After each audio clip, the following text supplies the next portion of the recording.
Welcome back to PLANETUM, where we explore the extraordinary corners of our world. In the North Atlantic, between Canada and Iceland, lies the world's largest island, Greenland. A land where 80% of the surface is buried beneath ice up to 3 kilometers thick, where summer sun never sets and winter darkness never lifts, where glaciers carve icebergs the size of cities into fjords so deep they could swallow mountains.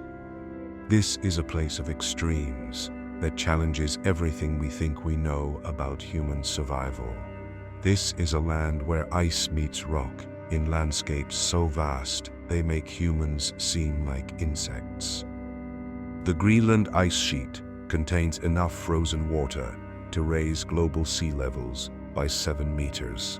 Glaciers flow like rivers in slow motion, grinding rock beneath their immense weight. And beneath the ice, scientists have found lakes, canyons, and landscapes hidden for millions of years. Few other places are so dominated by a single element. Ice doesn't just cover Greenland, it defines it. The ice shapes weather, controls where people can live, and holds within its layers a record of Earth's climate stretching back 130,000 years. Scientists drill ice cores here to understand our planet's past and predict its future. Nowhere else is climate change more visible. The ice is melting at accelerating rates. Glaciers that took millennia to form are disappearing in decades. And the Inuit people, who have survived here for over 4,000 years, are witnessing changes their ancestors never imagined. And this is Greenland, the frozen frontier that PLANETUM invites you to discover, where the end of the world might also be its beginning. Nuuk sits on a peninsula where the fjord meets the sea, surrounded by mountains on 3 sides. With only 19,000 residents, it's the world's smallest national capital, yet it contains nearly a third of Greenland's entire population. The city sprawls up hillsides in a colorful cascade, red, yellow, green, and blue houses, creating a rainbow against the gray rock and white snow. The colors are practical. In winter darkness, bright houses are easier to spot. But they're also cheerful, a defiant assertion of human presence in a landscape that could feel overwhelming in its harshness. Nuuk was founded in 1728 by Hans Egede, a Danish-Norwegian missionary who came to convert Greenlanders to Christianity. The name Nuuk means the cape in Greenlandic, though the Danes called it Godhob, Good Hope, a name that remained until Greenland gained home rule in 1979. The colonial history is complicated. Denmark ruled Greenland for centuries, treating it as a colony where Danish was mandatory, Greenlandic traditions were suppressed, and local people had little say in their own governance. The trauma of forced assimilation, residential schools, and cultural suppression still affects Greenlandic society. Today, Greenland is an autonomous territory within the Kingdom of Denmark, with its own parliament and government. But Denmark still controls defense and foreign policy and provides substantial subsidies. About 60% of Greenland's budget comes from Copenhagen. The National Museum of Greenland preserves the Kilakitsok mummies, 6 Inuit women and children who died around 1475 and were naturally mummified by the cold, dry conditions. Their preserved bodies, found in a cave in 1972, provide extraordinary detail about medieval Inuit life, including their clothing, tools, and even their last meals. The Katwak Cultural Center, designed to evoke the Northern Lights with its undulating facade, hosts concerts, theater, and exhibitions. Inside, Greenlandic bands mix traditional drum dancing with rock and hip-hop, creating a sound that captures the collision of ancient and modern. Nuuk is both thoroughly modern and deeply traditional. Supermarkets sell Danish groceries alongside seal meat and whale blubber. Office workers in suits walk past hunters carrying rifles and sleds. And the university teaches in Greenlandic while preparing students for a globalized economy. The city faces challenges common across Greenland: high suicide rates, especially among young men, alcoholism, unemployment, and the social disruption of rapid modernization. Yet, there's also pride, creativity, and a growing movement to reclaim Greenlandic identity after centuries of Danish dominance. Standing on Nuuk's waterfront, looking out at icebergs floating past like cathedrals of frozen blue, you see Greenland's contradiction, a territory physically isolated but globally connected, ancient in culture but facing a radically different future. The Greenland Ice Sheet is incomprehensibly vast, covering 1.7 million square kilometers, an area 3 times the size of France. It's the second largest ice body on Earth after Antarctica. In places, the ice is over 3 kilometers thick. If you could stack it all up, it would be 10 times the volume of all the Great Lakes combined. The ice formed over millennia, snow accumulating year after year, compressing into ice under its own weight. Each layer preserves a record of that year's climate: temperature, precipitation, volcanic eruptions, even human pollution. Scientists drilling ice cores extract cylinders of ice that read like tree rings, revealing Earth's climate history, stretching back over 100,000 years. The ice isn't static. It flows. Under immense pressure, ice behaves almost like a liquid, slowly moving from the center of the ice sheet toward the edges. The flow can be meters per year, imperceptibly slow, but relentless. This movement creates crevasses, pressure ridges, and the spectacular blue ice that forms when air bubbles are compressed out. At the edges, the ice meets the sea in massive glaciers. Jakobshavn Isbræ, one of Greenland's fastest-moving glaciers, flows at speeds up to 40 meters per day. It's also one of the most productive, carving around 50 cubic kilometers of ice per year into Disko Bay. The icebergs, produced by Jakobshavn, are enormous. The iceberg that likely sank the Titanic in 1912 originated from this glacier. Even today, icebergs from Jakobshavn can be tracked as they drift thousands of kilometers south into shipping lanes. Ilulissat, the town near Jakobshavn Glacier, offers a front-row seat to calving events. Stand on the boardwalk above the ice fjord, and you might hear a sound like thunder. Then, in slow motion, a chunk of ice the size of a building breaks away from the glacier face, crashing into the water and sending waves that rock icebergs kilometers away. The ice fjord itself is a wonderland. Icebergs, some small as cars, others large as office buildings, drift slowly seaward, grounded in the shallow fjord, creating an ever-changing sculpture garden. The ice glows in shades of blue, from pale aqua to deep cobalt. Colors created the beacons created by ice, so dense it absorbs all wavelengths of light. Walking on the ice sheet itself is otherworldly. The horizon is white in every direction, broken only by the occasional moon attack, a peak of rock protruding through the ice. The silence is absolute. No birds, no wind, no sound, except the crunch of snow underfoot, and occasionally deep booms from within the ice as it shifts and cracks. But the ice sheet is changing.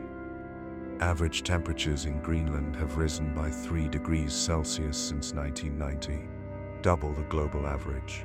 Summer melt now occurs at elevations where it was once unknown.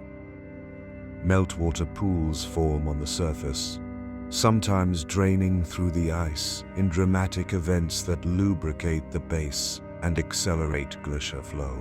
Scientists estimate the ice sheet is losing about 280 billion tons of ice per year.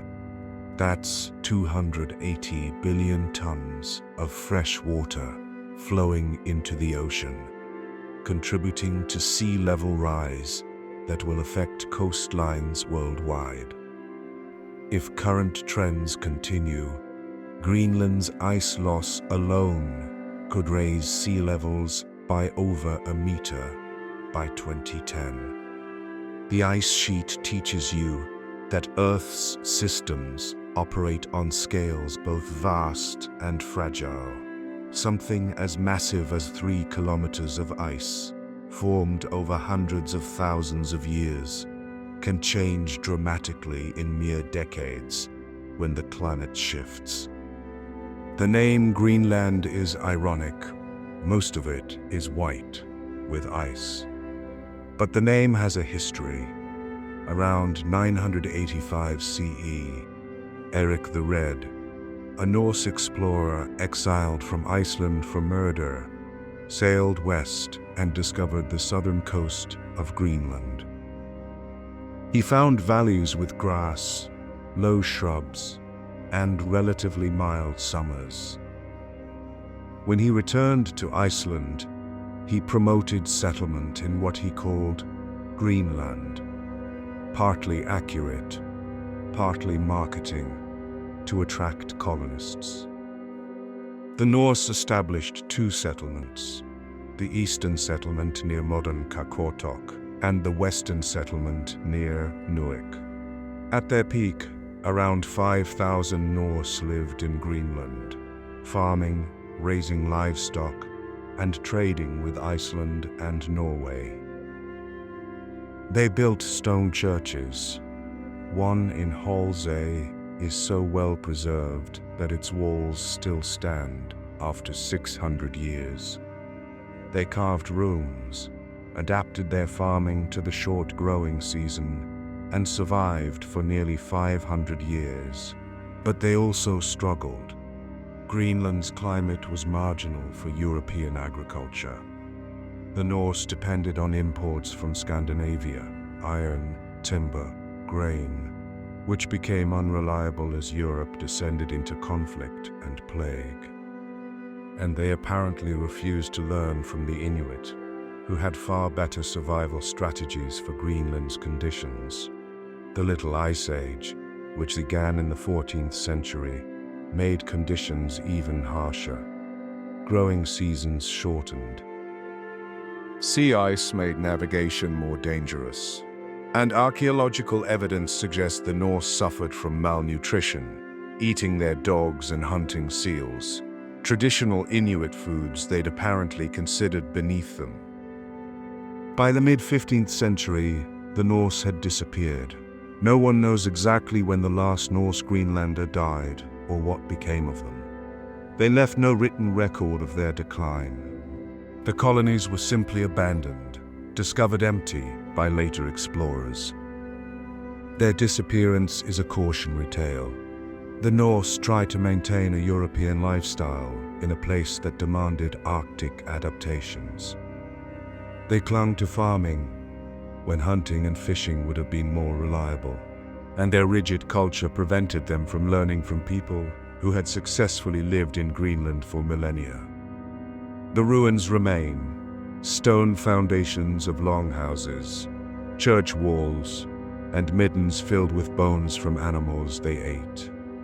These ruins are haunting, evidence of a civilization that vanished because it couldn't or wouldn't adapt. Meanwhile, the Inuit, whose ancestors arrived in Greenland around 2500 BCE, thrived using strategies the Norse ignored: kayaks for hunting, sled dogs for transportation, seal oil for light and heat, and social structures that emphasized cooperation and resource sharing. The Norse story teaches you that survival in extreme environments requires flexibility. The strong don't necessarily survive, the adaptable do. Long before Eric the Red, the Inuit had mastered life in the Arctic. The Thule people, ancestors of modern Greenlandic Inuit, arrived around 1200 CE, migrating from Alaska across Arctic Canada to Greenland. They brought with them technologies perfectly adapted to Arctic life: the kayak, the umiak, a larger open boat, dog sleds, and sophisticated hunting techniques. The kayak, from the Inuit word kwajak, was engineering genius. Built from driftwood or bone frames covered in seal skin, it was light enough to carry, but sturdy enough to handle rough seas. The hunter sealed himself into the kayak with a waterproof skirt, becoming one with the boat, able to roll upright even after capsizing. With kayaks, hunters could pursue seals, narwhals, and even small whales. The harpoon, with its detachable head and inflated bladder, allowed hunters to tire large animals before bringing them alongside. This technology, refined over millennia, made survival possible in a place with no agriculture and limited terrestrial game. Sled dogs were equally crucial. Greenlandic sled dogs, bred for thousands of years, can pull heavy loads across ice and snow in conditions that would kill most animals. Teams of 10 to 15 dogs could transport families and supplies across vast distances. The relationship between hunter and dog team was profound. Survival depended on mutual trust and understanding. Traditional Inuit society was adapted to scarcity. Food was shared across the community. Hunters who caught seals distributed meat to those who had none. The successful hunter gained prestige, but no material advantage. Everyone ate, or everyone went hungry together. This ethic of sharing made sense in an environment where luck and skill in hunting fluctuated. A successful hunter today might be unsuccessful tomorrow. By sharing, the community ensured everyone's survival across good times and bad. The Inuit also developed detailed knowledge of ice, weather, and animal behavior. They read subtle signs, the quality of snow, the direction of wind, the behavior of birds to predict weather and locate game. This knowledge, passed down through generations, was sophisticated environmental science developed through observation over thousands of years. But Inuit culture faced catastrophic disruption during the 20th century. Denmark, asserting control over Greenland, implemented policies meant to modernize the Inuit.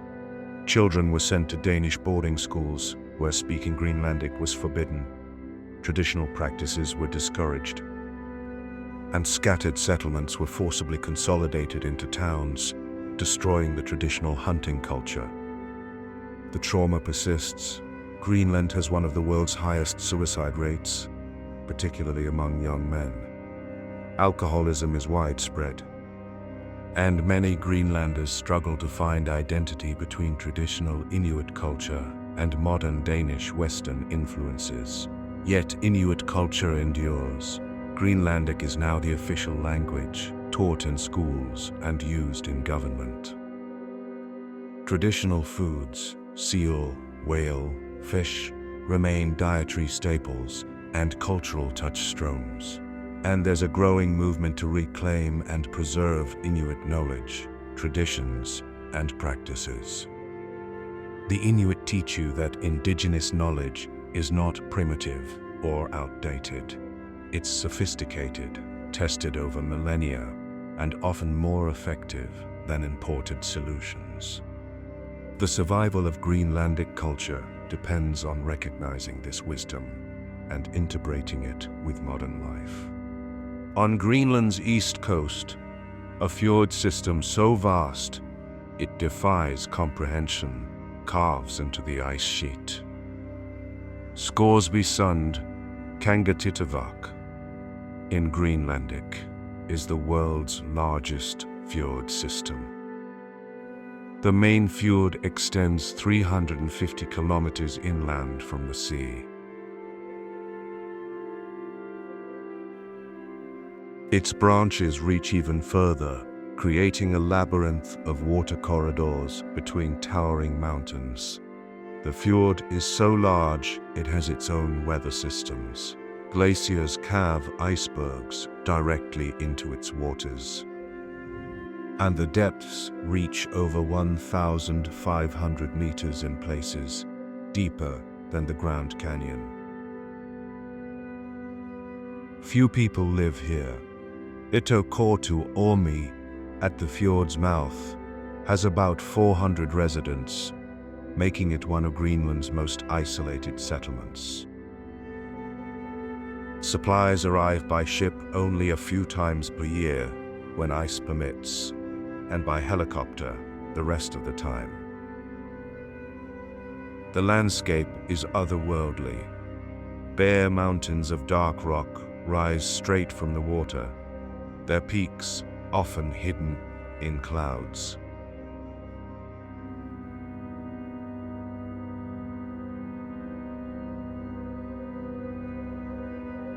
Glaciers flow between peaks, their blue ice contrasting with black rock.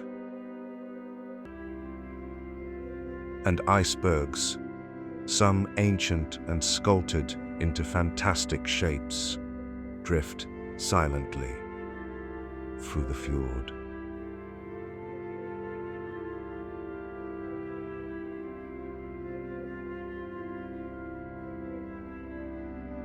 Wildlife here is abundant. Polar bears hunt on sea ice. Musk oxen, massive, shaggy, prehistoric-looking beasts, graze on sparse vegetation. Arctic foxes, their white winter coats perfectly camouflaged.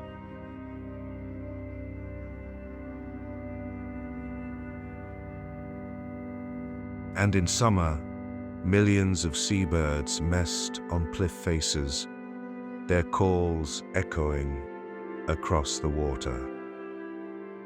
Narwhals, the unicorns of the sea, with their distinctive spiral tusks, summer in Scoresby Sund.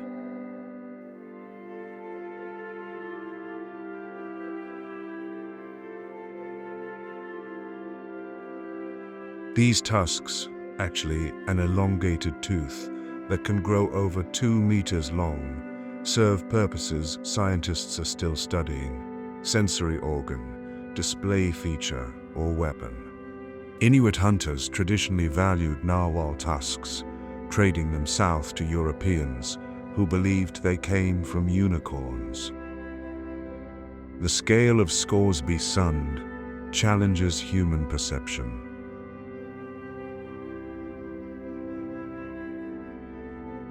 Standing on a mountainside, looking down the fjord, you can see for 100 kilometers. Icebergs that look small in the distance turn out to be massive when you reach them. And the silence, broken only by wind, waves, and occasionally the crack of calving ice, creates a sense of being at the edge of existence. This region remains one of Earth's least visited places. The combination of extreme remoteness, hostile weather, and dangerous ice keeps tourist numbers minimal.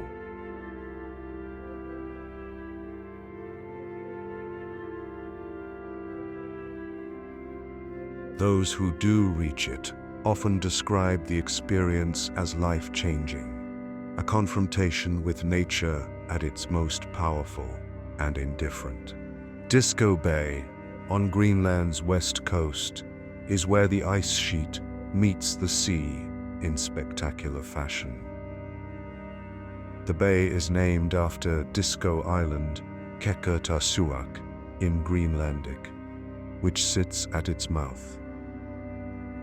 Behind the island, the mainland coast is dominated by Jakobshavn Isbræ glacier, which produces more icebergs than any other glacier in the northern hemisphere. Ilulissat, the bay's main town, naming icebergs. It's an accurate description. The Ilulissat Ice Fjord, a UNESCO World Heritage Site, is so packed with icebergs they sometimes form traffic jams, icebergs grinding against each other in slow-motion collisions. The icebergs here are massive.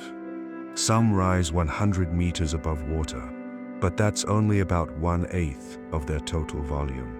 The other 7/8 lurks underwater, where currents and warmer water slowly erode the ice from below. Watching icebergs is hypnotic. Backing about, they appear static, but they're constantly moving, rotating, and disintegrating.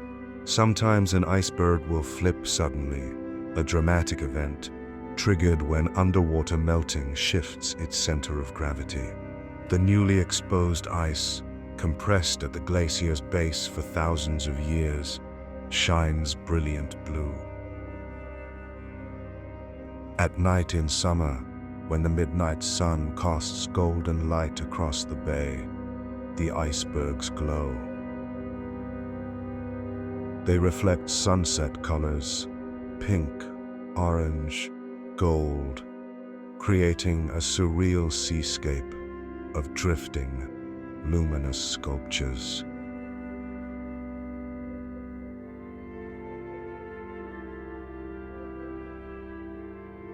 It's a scene photographers travel across the world to capture. The size of individual icebergs can be staggering. In 2010, an iceberg broke from Jakobshavn that was 4 times the size of Manhattan.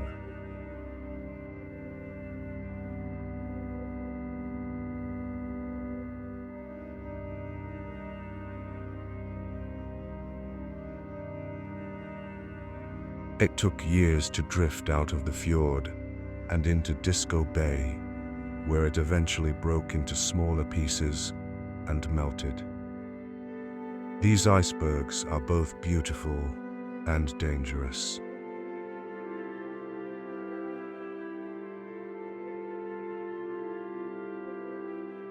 They drift with currents, sometimes running aground on shallow areas, sometimes drifting into shipping lanes.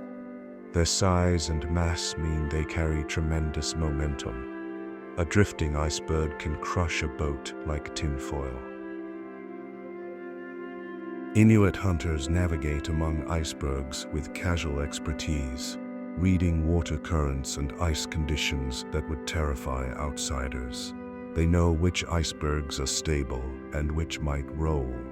They understand how currents flow around ice. This knowledge, passed down through generations, is essential for survival. But even locals respect the ice. Stories circulate of icebergs flipping and creating waves that swamped boats, of unstable ice collapsing unexpectedly, of the sea ice breaking up while hunters were far from shore.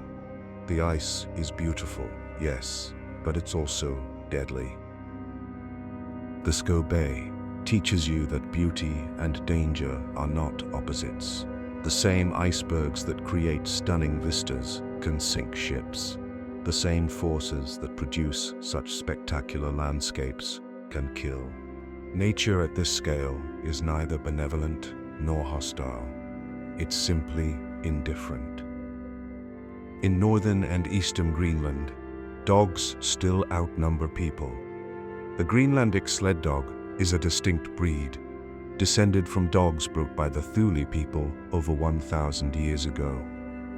They're working animals, built for endurance and strength, with thick coats that allow them to sleep in -40 degrees Celsius temperatures. Traditional dog sledding culture remains strong, especially in smaller settlements. A good dog team is a hunter's most valuable possession, worth more than most equipment. Teams of 10 to 15 dogs can pull sleds loaded with hundreds of kilograms across ice and snow. The relationship between musher and dogs is complex. These aren't pets, they're partners in survival. Each dog has a role in the team. Lead dogs who respond to commands and find the route, team dogs who provide power, and wheel dogs closest to the sled who help steer. An experienced musher knows each dog's personality, strengths, and moods. On the ice, dog teams are transportation, hunting assistance, and emergency backup. If ice breaks or weather turns bad, experienced dogs can find the way home when humans are disoriented. Stories abound of dog teams saving hunters' lives by instinctively finding safe routes across dangerous ice. The commands are simple: haw for left, G for right, and various sounds to start, stop, or change speed. But the real skill is reading the ice, understanding weather, and knowing when to push forward or turn back. Traditional hunters developed this skill over years of apprenticeship, learning from elders who learned from their elders. In recent decades, snowmobiles have partially replaced dog teams. They're faster, don't need feeding, and can carry more. But snowmobiles also break down, run out of fuel, and can't find routes home. Many hunters keep both: snowmobiles for speed and convenience, dogs for reliability and tradition. There's also cultural significance. Dog sledding isn't just transportation, it's identity. The relationship between Greenlanders and their dogs goes back thousands of years. Maintaining dog teams is maintaining connection to ancestors, to tradition, to a way of life that predates European contact. In summer, when there's no ice, the dogs stay in settlements, tethered or in pens. They howl in chorus at various times, a sound that echoes across town, eerie and beautiful, a reminder that wildness persists even in modern Greenland.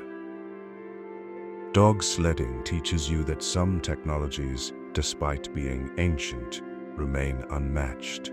In certain environments, under specific conditions, millennia-old solutions still work better than modern alternatives. And maintaining those solutions preserves not just function, but culture and identity. In Greenland's long winter nights, the sky becomes a theater. The aurora borealis, northern lights, appears here with frequency and intensity found few other places.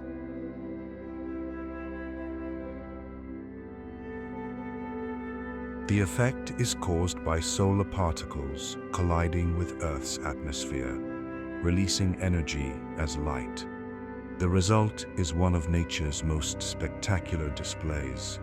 The lights typically appear green, though sometimes red, purple, or blue. They dance across the sky in curtains, arcs, and rays that shift and pulse. Sometimes they're faint, barely visible, Other times they're so bright they cast shadows on the snow. Inuit traditionally interpreted the aurora through stories. Some said they were spirits of the dead playing football with a walrus skull. Others claimed they were spirits trying to communicate with the living. The lights were treated with respect. Making noise or whistling could anger them. Modern science explains the mechanism. But standing beneath the aurora, watching green curtains ripple across the sky like liquid light, the experience remains otherworldly. The movement is hypnotic. The silence of the Arctic night makes the display feel even more profound. Photographers chase the aurora across Greenland, seeking the perfect shot. But photographs rarely capture the experience, the way the lights move, the vastness of the sky, the cold air, and a crunch of snow underfoot. It's an experience that must be witnessed to be understood. The best displays often come after solar storms, when increased solar wind carries more particles toward Earth. Space weather forecasts now predict aurora activity, allowing people to plan viewing. But even with prediction, the aurora remains capricious, sometimes appearing unexpectedly, sometimes absent despite forecasts. Standing in darkness at -30 degrees Celsius, watching the sky come alive with dancing light, you understand why humans have always looked up with wonder.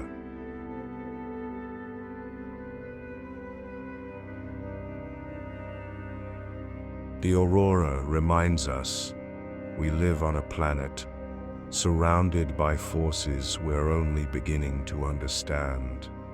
Forces that create beauty on a scale that makes our concerns seem very small. Greenland stands at a crossroads. The push for independence from Denmark is growing. Greenland has home rule, but full independence would mean taking control of all government functions currently provided by Copenhagen. The question is whether Greenland's economy, dependent on fishing, tourism, and Danish subsidies, can support full sovereignty. The melting ice sheet, paradoxically, offers economic opportunities. As ice retreats, minerals previously locked beneath ice become accessible. Greenland has deposits of rare earth elements, zinc, gold, and possibly oil. Mining and drilling companies are interested.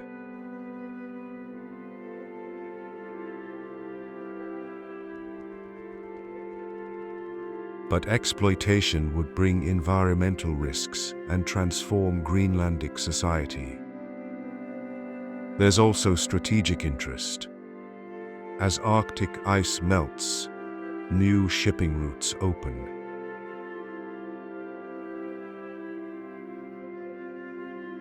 The Northwest Passage, which would connect Atlantic and Pacific, passes through waters claimed by Canada and Greenland. Control of these routes has economic and military value. China has invested in Greenland, building infrastructure and seeking mining rights. The US, which maintains an airbase at Thule, watches nervously.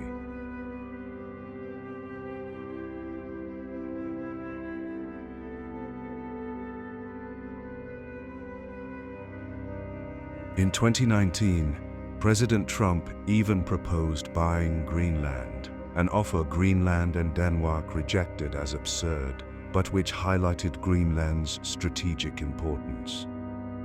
The Greenlandic people themselves are divided. Some see independence as essential for dignity and self-determination. Others worry about economic viability. The young often look toward modernity and independence.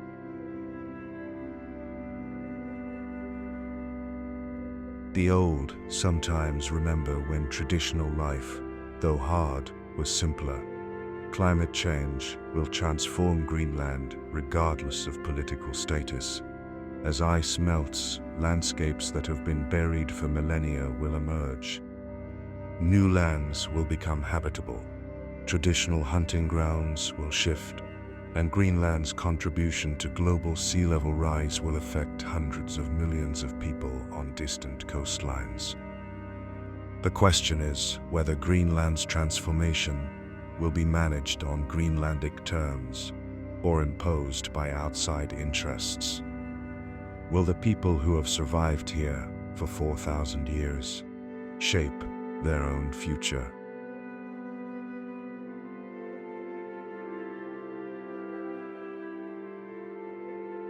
Or will global forces, economic, strategic, environmental, overwhelm local desires?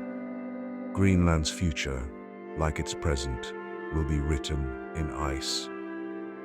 But increasingly, that ice is melting, revealing rocks, opportunities, and challenges that no one fully understands yet.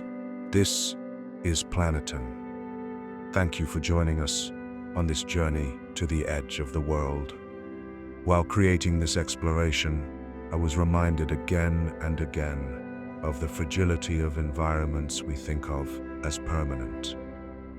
Beyond the statistics about melting ice, there is the Greenland Ice Sheet holding climate records in frozen layers. There are Inuit hunters maintaining traditions their ancestors perfected over millennia. There are icebergs drifting through fjords like cathedrals of blue glass.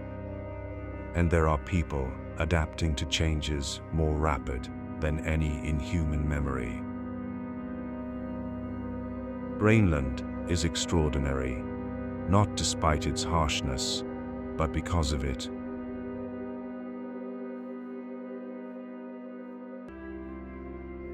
A place that shouldn't support human life, but has for thousands of years.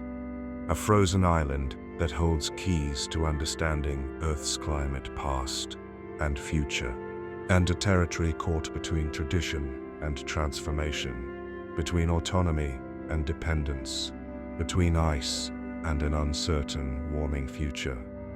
I truly believe its stories deserve to be known, not as abstractions about climate change or geopolitics, but as human stories about adaptation, survival, and the question of who decides the future when your homeland is literally melting.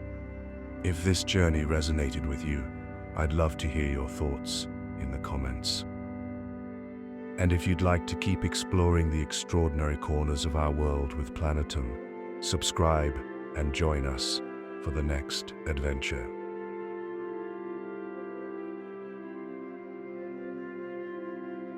To end, I want to honor this frozen land with an Inuit proverb: the one who tells the stories rules the world. Because Greenland's story is being told right now by ice cores, by satellite measurements, by shifting migration patterns. The question is, who will interpret that story and what actions it will inspire? This is PLANETUM. Discover the world, explore the extraordinary. See you in the next adventure.